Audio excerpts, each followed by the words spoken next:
So welcome to the first presentation, the premiere presentation of the Open Day 2016 for IGAD. So if you like what I do here, you probably want to come back in maybe about 3 o'clock when I'll actually have perfected it and I'll have had a chance to practice it a little bit. So you're all here to learn about IGAD. Just to get a few definitions out of the way at the start. IGAD is a Bachelor of Applied Science in Games Architecture and Design. So a little bit of a mouthful, that's why you won't hear the terms game architecture and design thrown around a lot, we just call it IGAD. The I comes from the fact that this is an international course. You might have noticed I'm speaking English. We do that throughout the department. Everything we do is done in English, we teach in English, our whole system is in English. Just because you will hear a few other terms thrown around, we are part of the Academy of Digital Entertainment, which is us at IGAD and IMEM, who are on the other side of the corridor. And we are here as part of NHTV University, which you may know was the 2015 Best Growth to Hogeschool, which we're all very proud of. We're looking forward to having more of these gold badges very soon. Also, this is a pretty big year for NHTV. We have been around, sorry, this feedback is getting quite annoying. We've been around for, one second, might be this. We've been around for 50 years, which we think is quite a big achievement. We've done a lot in that time. It's also a good year for IGAD, because IGAD has been around for 10 years at this point. Now, we've had a lot of changes in that time. We've done a lot of very different things, but some of the staff here have been here this whole time, and we're very proud of where we are today. It's obviously not quite as big an achievement as 50 years, especially since I had to make that little 10-year logo myself, but it's still something we're quite proud of. So what is our Bachelor of Applied Science in Games Architecture and Design International, IGAD? It's a 4-year course. So if you came here, you would be here for the most part for 4 years. It focuses on what we call high-end video game development. And that's what stands out about IGAD. That's what IGAD is really here to do that is different from a lot of other games courses. We focus very much on high-end video game development. Or the way we tend to put it, we're preparing students to work in the AAA video game industry. Okay? So, what is AAA game development? Well, there was a time when all game development looked kind of like this. And this is, I'm not going to lie, this is still, you can actually see an Xbox 360 controller up there. So this is probably taken fairly recently. This man's Jeff Minter. He is actually an industry luminary. He is actually someone we kind of look up to, but we don't work like this anymore. This is how games industry started, and this is where games industry was 10, 15 years ago. But in that 10, 15 years, we've changed. To some people, game development looks like this nowadays. You might recognize these guys. They made Minecraft, so they are huge. And with their Minecraft money, they got this rich, leather-bound, mahogany-clad office. It's not really the same, though. When we talk about AAA game development, we're not really talking about things like Minecraft, which might be a lot of money. We're talking about things like Assassin's Creed, Raving Rabbids, talking about things like Prince of Persia, Splinter Cell, Halo, all of these kind of things. And this is really what it looks like. So this is Ubisoft Singapore. This is the kind of environment we're training you to work in. It's serious business. So everyone likes to talk about how games was the bedroom industry and it used to be, just these nerds making games in their parents' basements. It's not anymore. It's a $23.5 billion industry. And I think that's actually just America last year. It's high risk. Okay, we're training you to go out there and work on projects that are going to cost $20 million for the project. So there's a lot riding on these things. They're technically complex, and if any of you are looking at this and thinking this looks really, really complex, this is literally a week 1 tutorial of how to use blueprints. It gets much more confusing than this. But what we teach you to do here, we are training you to go into technically complex projects, things that are going to be really, really advanced. It's revolutionary. You adapt or you die is a phrase that gets used quite a lot here. We stay on our toes. We are always working with the latest technologies. We're always working with the latest tools and the latest software. And right now, obviously, the latest thing is VR right now. And it's large scale. So something we like to focus on is we're trying to train you to work not just in teams of 2 or 3 people, although that does happen, but we want you to be able to have the skills to work in a team of 200 people, to be able to work with a team of 500 people. This means we were looking for people that can become professionally mature. You know how to work, you know how to turn up on time, you know how to get things done. Reliably creative, and this is a big term that I like to use in my first years. We're talking about $20 million projects. So you can be creative, you can be a wonderful artist, you can be a wonderful designer, and you can plug away at your design and try a bunch of stuff and fail, and try a bunch of stuff and fail, and try a bunch of stuff and fail, and eventually, maybe one day you'll make a hit. But what I really want, or what we really want here at IGAD, is to train students to get to the point where they are reliably creative. So we can rely on you to produce solid work, even in a creative industry. Dedicated problem solvers. The games industry is not the kind of work where you turn up in the morning and you have a list of tasks in front of you. And you say, okay, I'm going to do this, this, this, this, this, and then I'm going to go home. You turn up in the morning and we say, right, how are we going to make this little Italian guy run across the level? We solve problems all day long. All of your work is solving something. It's not just something that gets handed to you and you do it and you pass it along. We train you to become technically sound. So as I said, the AAA games industry in particular is technically complex. So we train you to know how to use the proper tools, to know how to use not just what's easy, but what everybody uses, what is the standard. We train you to be adaptable. So ready to change, ready to try new stuff. So when Amazon launches the Lumberyard engine, all of a sudden you can just go, right, I'm ready to train on a whole new game engine. Which means you're continuously learning. So we don't believe that in IGAD you come to us and you learn for 4 years and then you go out and that's the end of your education. You continue learning, you're ready to go on and adapt and be prepared for new things as they arise. And you're ready to work. Okay? It's quite often the case that we hear from the industry. We work very closely with the industry. I'll be going into that. But quite often with the industry, we hear, it's great that there are these games courses that give students a bit of practice with something, but then we have to train them when they arrive. We try and do everything we can to make sure that our graduates leave here ready to work. They're ready to just walk into the office, put their coat down, and get started on a project. But here's the thing, here's the problem. Game development is a very diverse subject. There's all sorts of things involved in game development. You can be a technical artist, you can be a level designer, an AI programmer, a producer. These are just some of the various kind of things that you can do. So we have one course. How do we do this? This was one of the problems that we had to solve here. How do we teach so many different things under one applied science course? This is where we came up with what we refer to as role-based education. You'll see similarities to other education structures, but there are certain tweaks that we've made, certain things that we've come up with ourselves that define what we do as role-based education. So you've got students working on game-based projects. Everything students do here is part of a game-related project in some way. Teachers are providing workshops, they're providing lectures, we're giving guidance for relevant literature. We're telling the students where the information is, and in some cases we are presenting the information to them, giving it to them. And the students receive regular feedback on what they do. So everything that they do, we feedback on it. We give them advice. We look at what they're doing. We tell them what they need to work on, where their strengths and weaknesses lie. This means that we're giving you the structure. We're giving you the structure of how you're going to work and where we think you should go. We provide the education.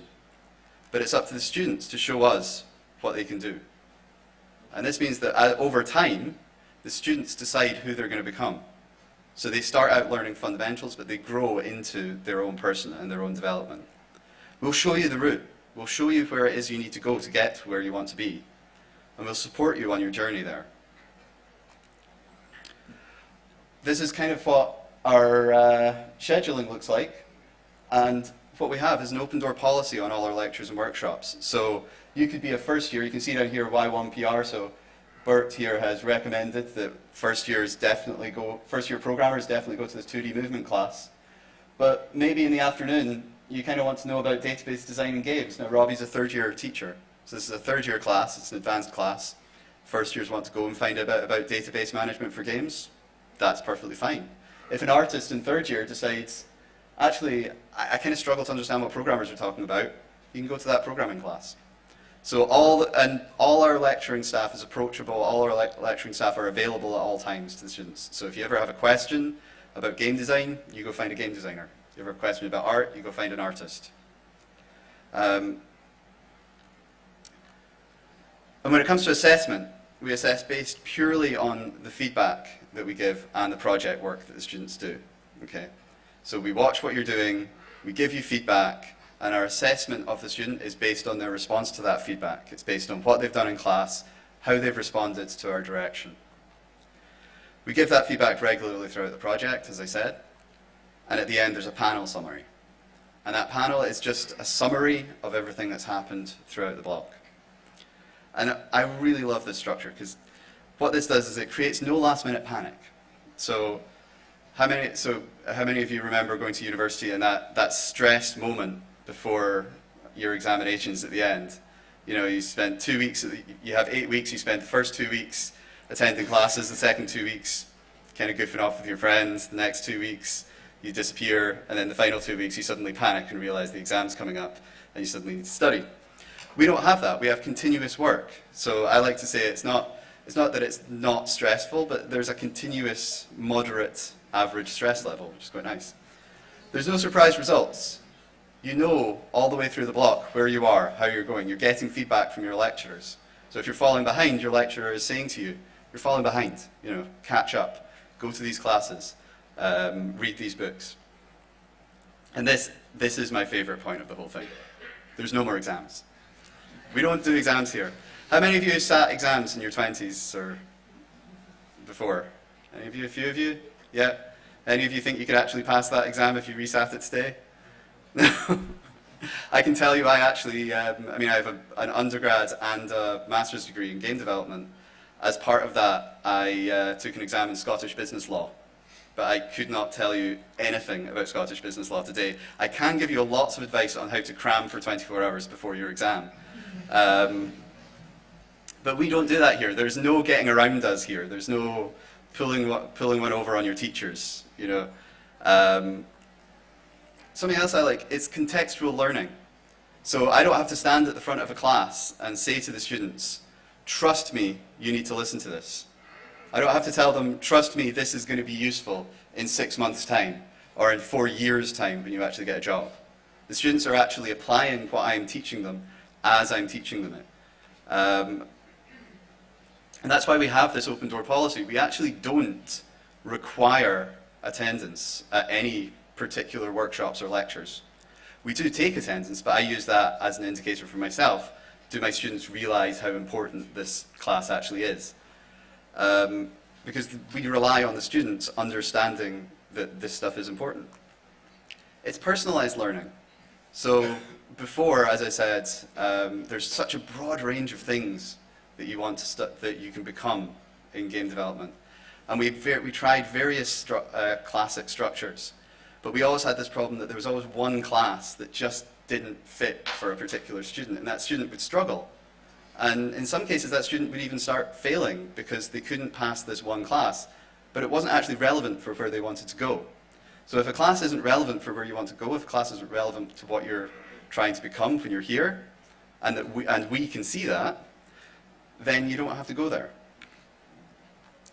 It's up-to-date learning. This was another big problem we had under a classic structure. If a new game engine comes out or a new technique is discovered, we have to put together a new course for it. We have to put together classes, and then we have to look at the schedule and maybe drop another class in order to fit it in. We have to shuffle things around.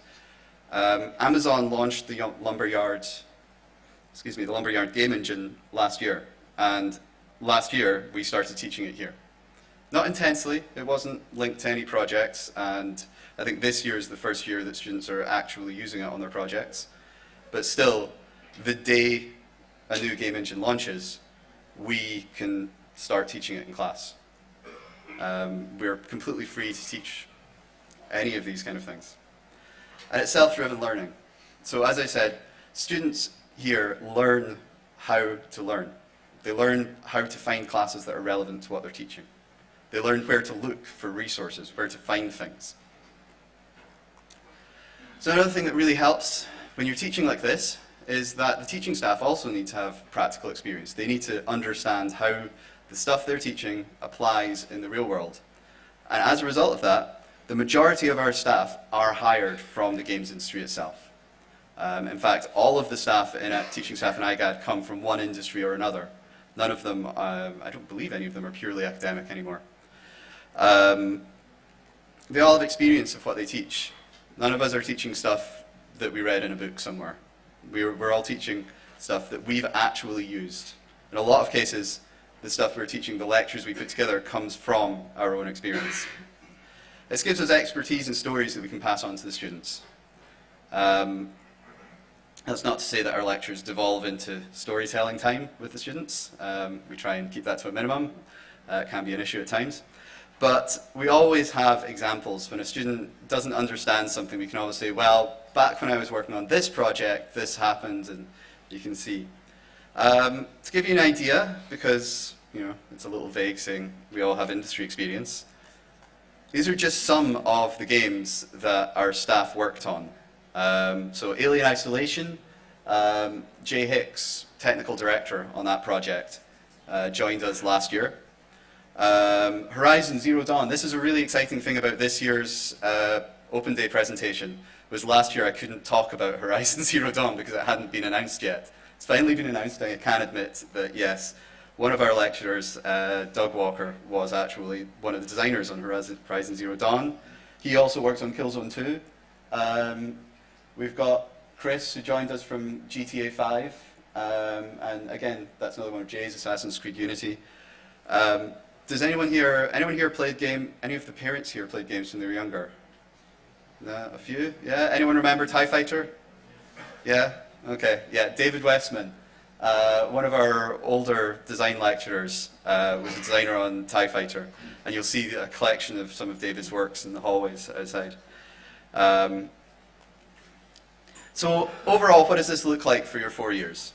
So it's our structure. We are quite keen to give the students a solid structure in which to learn. It's your path. You're going to decide where you go. There's going to be forks in the road, and you can choose where you want to go. But we have a structure that we follow.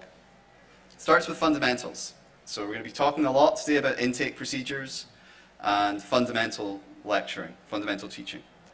So you start learning the basics of game development, the basics of one of 3 particular channels that we've broken things down into. From there you grow into finding basic roles. So looking at level design, looking at production, looking at design, looking at character art, looking at technical art, deciding sort of what kind of basic role do you want to move into. It builds up to project experience. So the main thing here is we want you to have applied project experience.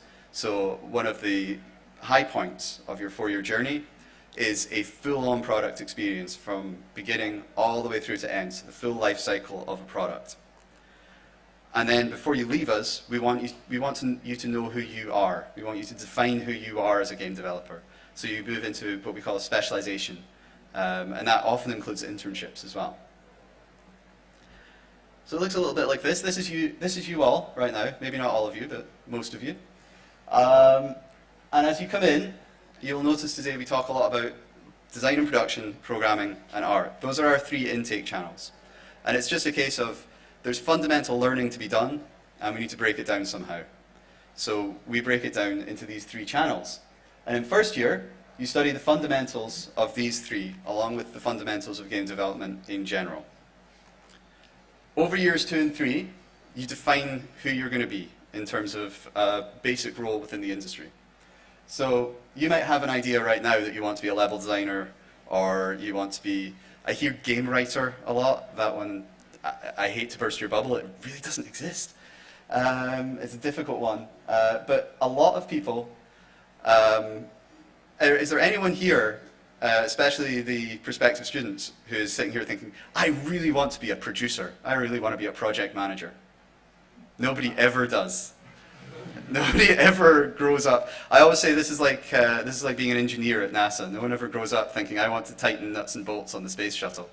But somewhere along the way in school, you realize, actually, this is for me.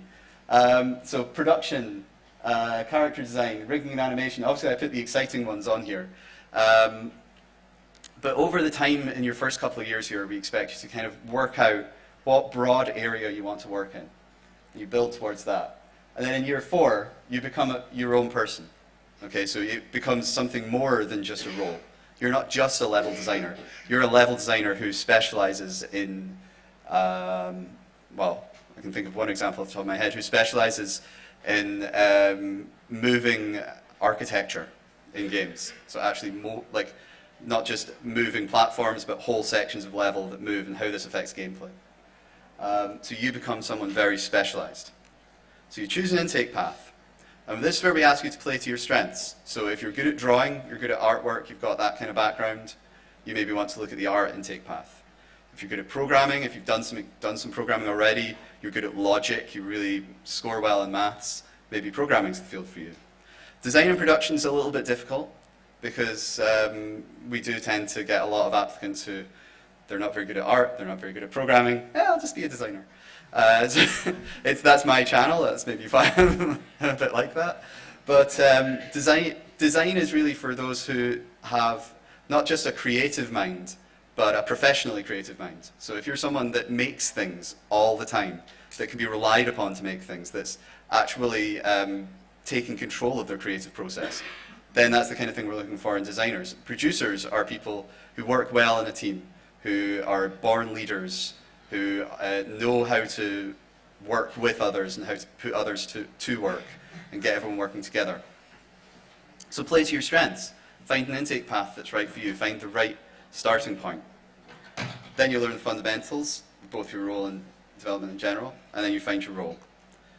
So third year is where you take on this year-long role. And this is where we want you to explore that role. So you'll take on a year-long project from start to finish. And it will go from pre-production, everything you do before a project starts to get set up. And we hope to get all projects, or as many projects as we can, to the publishing point. So they actually put them out in the world. You actually put games up on Steam. You actually, hopefully, someday put games on the PlayStation Store or the Microsoft Store. We've got a few students doing that at the moment. And then eventually, in fourth year, you become your own developer. As I said, you might head out on an internship for this. It used to be a requirement that we have all students go out on internship. It's now optional, but it's still something that we very, very heavily push. And we really do expect every student to either go out on internship or start their own company. And that's the reason it's not an actual requirement, is because a lot of our students by fourth year are ready to go out and start a company themselves. So, I apologize, this was the best image I could come up with, and it's not 100% accurate. But we have had internships placed all the way around the world. This year we actually had internships in Japan, which was the first time I came across them. I think we've maybe had one or two before. We do focus on the AAA games industry. We do focus on preparing you for the AAA games industry. But it is possible you might actually adapt to minor companies as well. So I've overseen interns at major game developers. I've also overseen interns working in medical companies.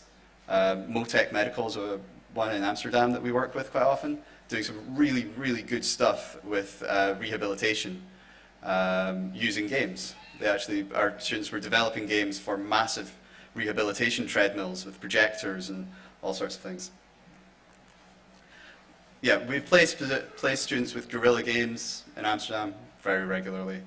Ubisoft in various offices around the world. Microsoft, loads more companies.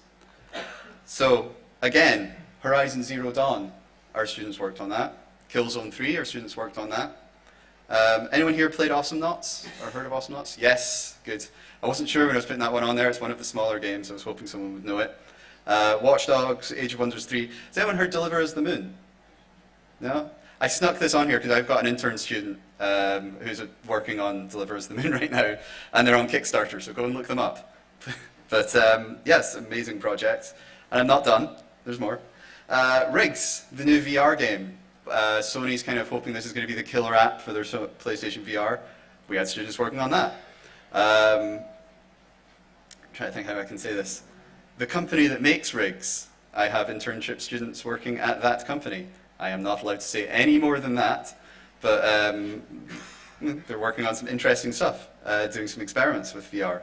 Terraria contributed to that. The new Hitman series, Rise of the Tomb Raider. This was a really big one.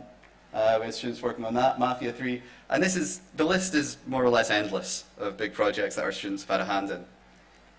Something else you can do in fourth year is research projects. So we're very much an applied kind of place. We're talking very much about projects and industry stuff. But there is an academic side to this. You can go and do research. You can try and improve yourself with some kind of study, some kind of standout thing that makes you very individual. You can work on prototypes and pipeline tools. Now, I didn't want to bore you with technical details and put screenshots up here and things, but I have seen some amazing stuff from students here, including we recently had someone that developed a procedural lakeside village generation tool. So if anyone wants to generate a lakeside village, they just plug a couple of details in and it just becomes this idyllic little paradise spot. It's really beautiful. Something else that happens quite often in fourth year, you can take on a free-form game project, and you can actually go out. If one of these projects during your time here has become a project that you think, wow, this is, people are really enjoying this game, there's real buzz around it, people are really doing something with it, we'll support that. We can take it forward. We've got a partnership with the Dutch Game Garden, who are an incubator of small companies here in the Netherlands. And we will support you as part of your fourth year project to go out, take that game, set up a company, get some other students together, and actually get rolling in the industry itself. We have an entrepreneurship minor, so if you want to run that company yourself, you can study entrepreneurship. You can study, how do I set up a business plan? How do I find funding? How do I get all the contracts in place?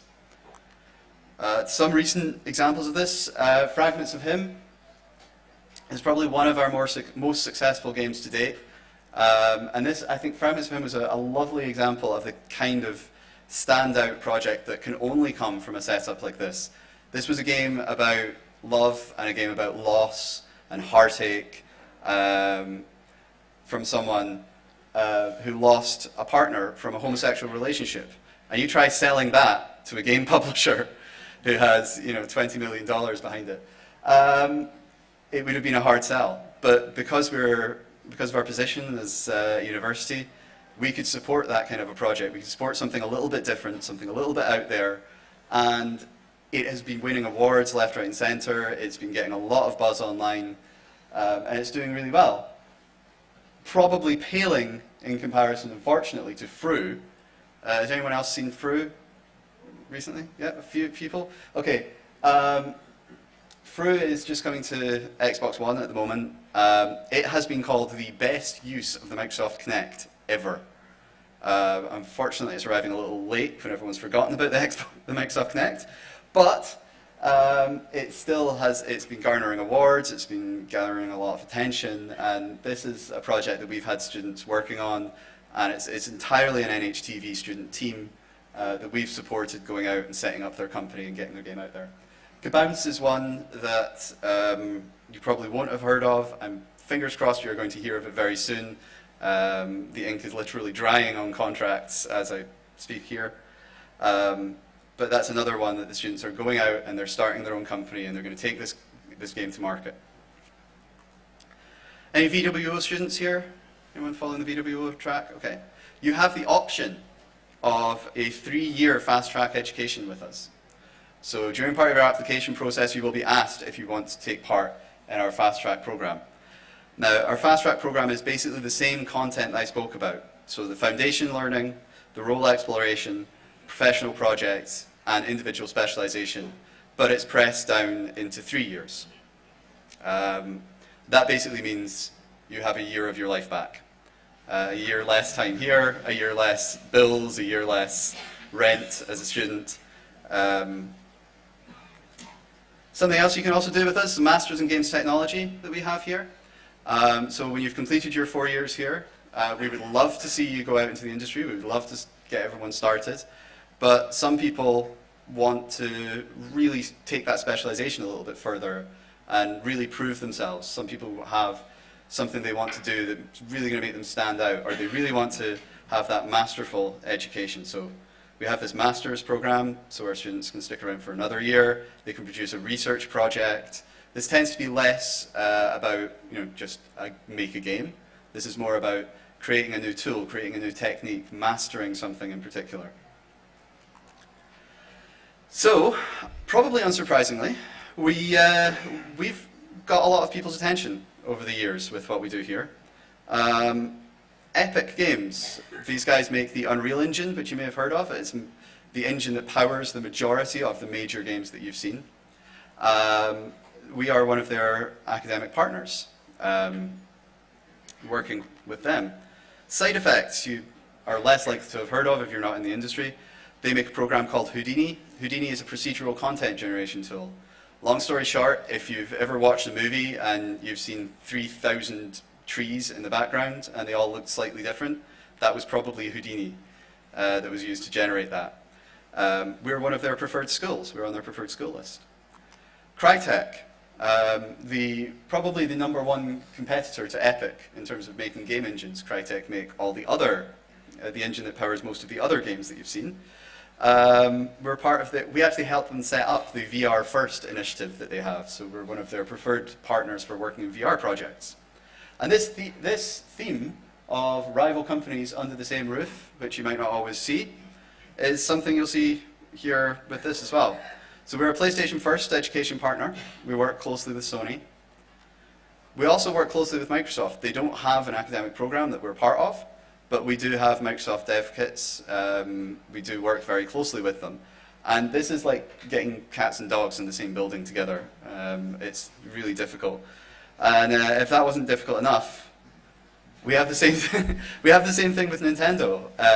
Again, we're not part of any particular academic program, but we do have Wii U dev kits. I actually had some of my first year students last year who took one of their games and ported it halfway through the project onto the Wii U so they could use the Wii U tablet device. So you will have the opportunity to actually get your games on these major consoles and not just on your PC. We've done the whole academic route. We still do it. Anyone heard of the Game Developers Conference? It's basically Disneyland for game developers. So there are games events around the world that you'll have heard of, like Gamescom and E3. Then there's the Game Developers Conference, and this is the similar thing but for developers. So this is where we go to talk about development, to forget about selling our product and all of this kind of thing, and just talk about the art of what we do. We have had not just staff speaking at GDC, and not just staff speaking to the education department of GDC. We've actually had students going out to speak about game development. And this particular example here, Robin Jan Storm, he was one of our students who actually went and spoke at the Experimental Games Workshop, which is that's the hippest, coolest place to be if you're at GDC. The Experimental Games Workshop is where people are talking about things you've never heard of. It's always surprising. And Robin Jan was there as a student speaking to prospective employers and telling them how to do their job. So that was quite an achievement. But we send students out to these things, we have staff at these things. We also host events in-house. The Global Game Jam is coming up. I'm quite excited because I came this close to winning last year. It was a fix. It was clearly a fix. They just didn't want staff winning. I think that was all it was. We are the biggest host in the Netherlands for the Global Game Jam. So there's various places around here you can take part in this event. Does anyone know what the Global Game Jam is, by the way? Basically, it's basically a 48-hour party to make a game. So it starts on a Friday or a Friday night, with the announcement of a theme. And then on Sunday morning, there's a competition to see who developed the best game over the weekend. And it's students start at 7 o'clock at night. They come in here with sleeping bags and dressing gowns and slippers, and they just work for 48 hours. And on Sunday, we have another big party and we see what games we made. As I say, we're the biggest host in the Netherlands. We have been the Dutch winner twice and I think we probably would have been again, but they didn't have a Dutch national competition last year. And we've had students regularly turning entries into finished products. So I've already spoken about how we push students to publish their games, we push students to get their games out on the Steam store, and this has always been a good opportunity. So we've had a couple of games now come from the Global Game Jam, and then we support the student just helping polish it, sand the edges off, and they sell it on Steam for 50 cents a shot. So this is always a fantastic melting pot of ideas. Fru actually began as a Global Game Jam project. We also hosted the Samsung VR Jam. I don't think it is currently a one-of-a-kind event. I'm hoping that this year it's going to come back, so it'll be a two-of-a-kind event. Supported by Samsung. So Samsung literally came here with a big box full of Gear VRs, full of phones, full of these Samsung watches that I think are so cool, and this little ball here, which is actually a 360-degree camera. Any of you who were watching the program earlier with the looping video I had on of student projects, you might have noticed there was a video where they talked about making a 360 movie that was made at the VR Jam using these. We had projects that just blew away the Samsung representatives for this. We had, in the end, there was 3 prizes given out. One was given out to the best game, the best traditional game that was made. One was given out to a fantastic relaxation experience. It was just a 3D relaxation experience. You put on the VR goggles and it takes you away to a lake where you're bobbing and watching the sunset. Really, really nice. The third project was a team of, I believe there were second and third year programmers who made a full body tracking system using the Gear VR, which actually just bamboozled some of the Samsung guys when they turned up. They said, like, we're working on this right now. You know, that really impressed them. So that was really good. And beginning this week, so the 16th of November, we're starting the Everything Procedural conference. So we are hosting our own conference on procedural content generation. Everybody's talking about VR right now. That is the next big thing in the eyes of the public. But behind the scenes, we're all talking procedural content generation. Games, you might have noticed games have been getting pretty big the past few years.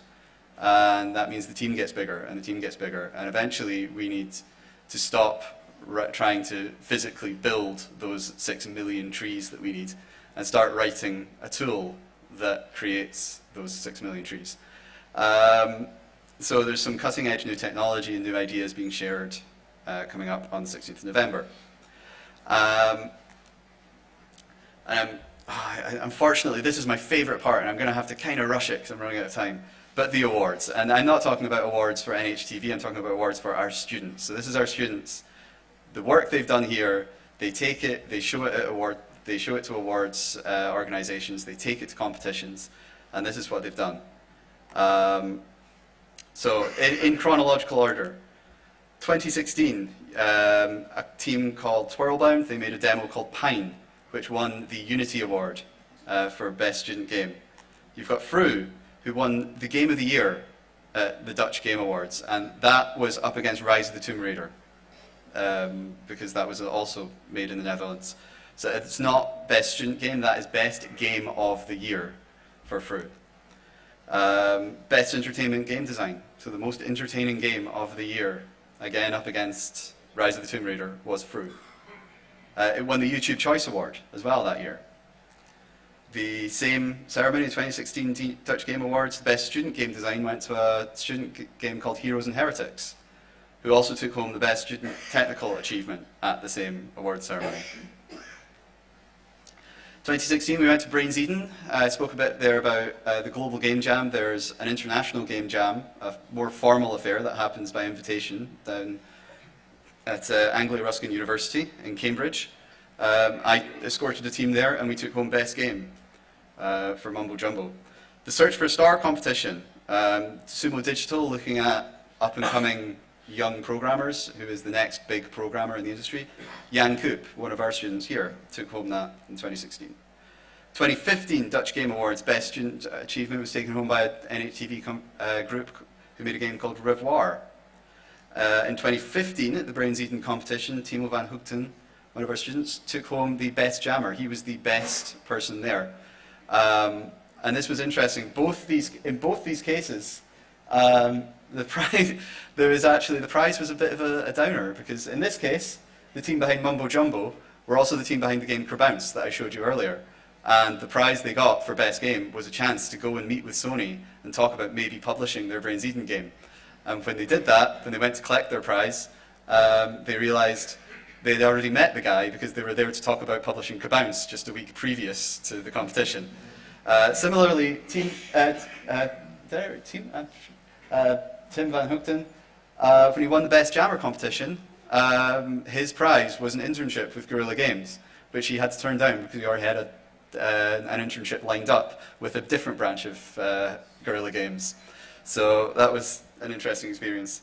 2015 Sumo Digital's Rising Star, so for students that are going to turn into amazing programmers, Jan Cook took that as well. 2015 we were finalists in the Imagine Cup, which is an international competition. Our students flew over to California to be in the finals of that. It's a programming competition with Microsoft. 2014 was the year that Fru was the Dutch national winner at the Global Game Jam. We also won Best Mobile Game at Brains Eden that year. We were a finalist in the Independent Game Foundation Awards with 2 different games. 2013 we were the Dutch national winner of the Global Game Jam with Sheriffs and Sombreros.